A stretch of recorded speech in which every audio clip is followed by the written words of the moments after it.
Whoa! There's a lot of dumbass criminals to talk about, baby. It's the whacked out news. People breaking the law. Ha-ha, fighting in the nude. Ha, drunk people pooping in the street. Ha-ha, it's the whacked out news.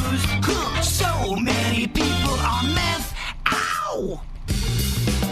Well, one down and one to go. Talking about the lawsuits that are coming at Universal Orlando for the Epic Universe Stardust Racer Coaster. Now, this is the easier one to get out of the way. This is the Sanford woman that was apparently on the same ride where that guy had died on September 17th. She was on the ride with him? I don't know that she was with him, but she was on the same ride where he perished. Different day. No, I think it was the same day. Yeah, I think it was the same day. I believe, yeah. She claimed that her head was violently being shook on the ride on April 30th. She said it left her with chronic headaches and neck pain. Her name is Sandy Sheets, a 49-year-old. Sandy Sheets? It sounds like she does beach porn. Doesn't it? Yes. Hello, Sandy Sheets here. Come over to my Sandy Sheets and let me give you a romp. Mm-hmm. Yeah, so what she was looking for was up to $75,000, no less than $50,000 is where she was. Okay. Now, they have not disclosed the details of the settlement, but you would assume that she probably got close to that.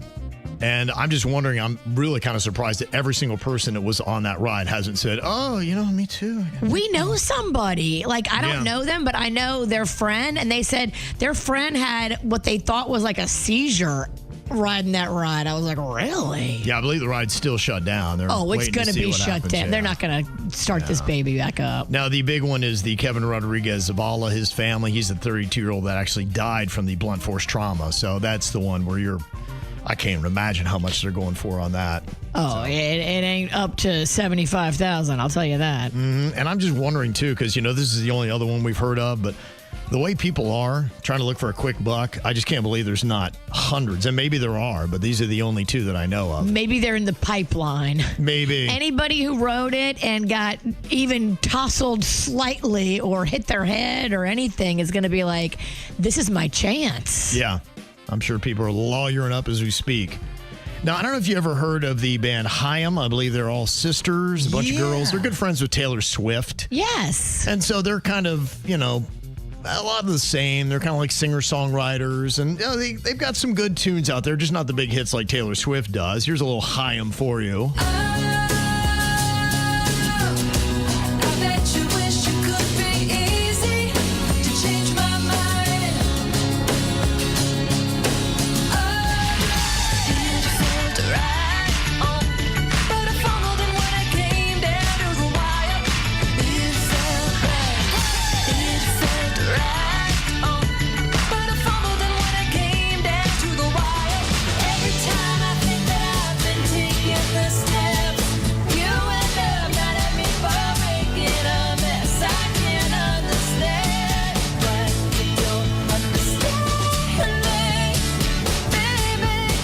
Solid little group, and they've got their own little following going on, but apparently the following is noticing that every time they go to a Haim show, it smells like farts. Really? Now, is it just in the front row area, or is it the entire arena? They didn't say where they are in it. Here's the person that has been online that's talking about her notice of the smells, and there are other things across social media, fans, multiple sites, multiple cities. They're saying, yes, what is it? You go to a Haim show, and the whole place smells like farts. Okay, so I'm getting kind of a lot of comments like this. I heard Milwaukee was bad, Seattle was bad. So I'm starting to wonder, why is there a farter at every Haim show? One, is it Haim themselves? Or two, do they have fart spray going through the air conditioner or what? Why is this happening? And allegedly the entire GA section in Dallas smelled this. I thought it was an isolated incident near me and my friend. We were literally trying to figure out who we thought it was, and we thought they were right in front of us. But allegedly everyone else smelt it too, so I'm starting to think this is a broader issue. So if anyone has any insight, let me know. What is up with the fart smell at Haim concerts? Hard-hitting journalism. Yeah. Is it the girls themselves? Do they have some special concession food that makes all the fans fart when they eat it? All they have is a broccoli booth? Or I don't know. a roasted garlic on a stick or something. But somebody easily could start this online and turn this into a rumor troll job. And everybody that's saying, yes, I noticed it too, is just playing along? I think so, man. And they never even went to a show? And I don't know. I don't know. But it's a weird thing. I don't know if you're Haim, you want to be painted with this brush, though, do you? I mean, real or fake? I think you got to address it. You don't want to have fart shows?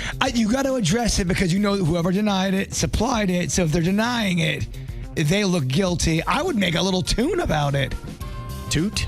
Yeah, just a little song. Are they the band that you played for me that does that song about beans? No, that's not. All right, just asking. Yes. Just asking. Because you did play me a girl band They're called, that sings about beans. They're called Mountain Man. It's a different, but yes, I could see why you got it confused. Well, there is a 61-year-old Florida man named Craig Vaught who has been arrested in Pasco County on a felony charge of aggravated animal cruelty after he killed, cooked, and ate 2 of his pet peacocks. Ooh. Oh. Yes, he admitted to killing the birds and then frying them up and eating them. He told the deputies he acted out of spite because a neighbor kept feeding the animals. And he said in a letter to a neighbor, he warned that he would continue killing his pet peacocks to prove a point. What? This guy's a little unhinged. So he's a peacock serial killer. He killed his own His pets? own peacocks because he's mad that the neighbors were feeding them. So that's his, like, I'll show you. If you're going to feed my birds, I'll just eat them. Is a peacock like a chicken? What do you mean? Because people, they keep chickens in their yard and then... Oh, yeah. Like it's they like a keep them for bird. food. I've never heard of anybody raising peacocks for food like you would chickens. I don't know what a peacock tastes like. I never had peacock. So I don't know. Does it taste like chicken? They say everything tastes like chicken, kid. Yeah. Even alligator tastes like chicken. It really doesn't. It's greasy chicken. I don't think it's true, yeah. human tastes like chicken. I don't think so. I never had had human? it. Well, neither have I. I'm just saying. Well, you're kind of coming off there like you're an Yeah. authority on it. Hey, Dahmer. Denny's, please edit that part out. I'm sounding I unhinged. don't know. Sounding unhinged again. I'm sounding unhinged again. There's an advanced animal science teacher at Alvord High School in Wise County, Texas, that is facing an investigation after feeding a week-old kitten to a snake in her classroom. Oh, no. Now, this is horrible. The teacher brought 4 kittens born to her cat, and after feeding 1 kitten to the snake, a student took the remaining 3 home with parental consent, but those 3 kittens died as well. A parent then reported the incident to police and animal control. She fed the snake kittens in front of the students? That's going to stick with you as a kid. Absolutely. You're talking about that in your 50s. Now, she's the advanced animal science teacher in all this, and maybe she's just trying to say, this is the circle of life and how things go, but it's, we kind of have a weird thing about, the nature is a little wild. We want to tame it, and then we've got our own human rules and regulations about how it should exist. How old were these students? Doesn't 5. say. Okay, if they're in kindergarten, not say. I have issues. Yeah, I don't know on that. I'd be upset if my kid was a senior and comes back and tells me this. Yeah. It just doesn't sit well with me. Yeah, I don't like it. Look, I don't know enough about how this goes. I appreciate and understand nature, but you're right. Having it be a show for children, that might be a little bit advanced. But she is an advanced animal science teacher, so I don't know. I guess she's showing you how it goes down. Could we maybe just watch like a documentary or something? Yeah, of it happening in the wild, in the woods, or where. Like, we don't have to recreate it for sport in our classroom. That to me is a little bit scarring and jarring. Or can we just watch The Lion King, Circle of Life? Come on. Scar is so mean. Yeah. Well, there was a cop's drug-sniffing horse joke that led to an arrest in Texas last week. This cop was on horseback, and he joked to a guy that the horse could smell drugs. The guy got nervous and then took off running.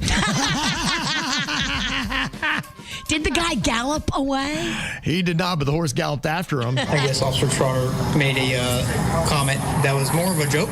That's cool. I have a narcotic smelling horse right here. He didn't take it that way. He took it seriously. Clearly, he took it seriously. So, and then the chase was on, I guess. But he kind of took off down the alley, and we thought he was joking. So I said, "Hey, Definitely. stop."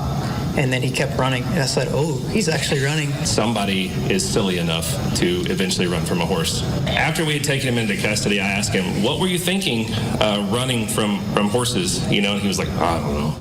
I don't know. I'm a big idiot.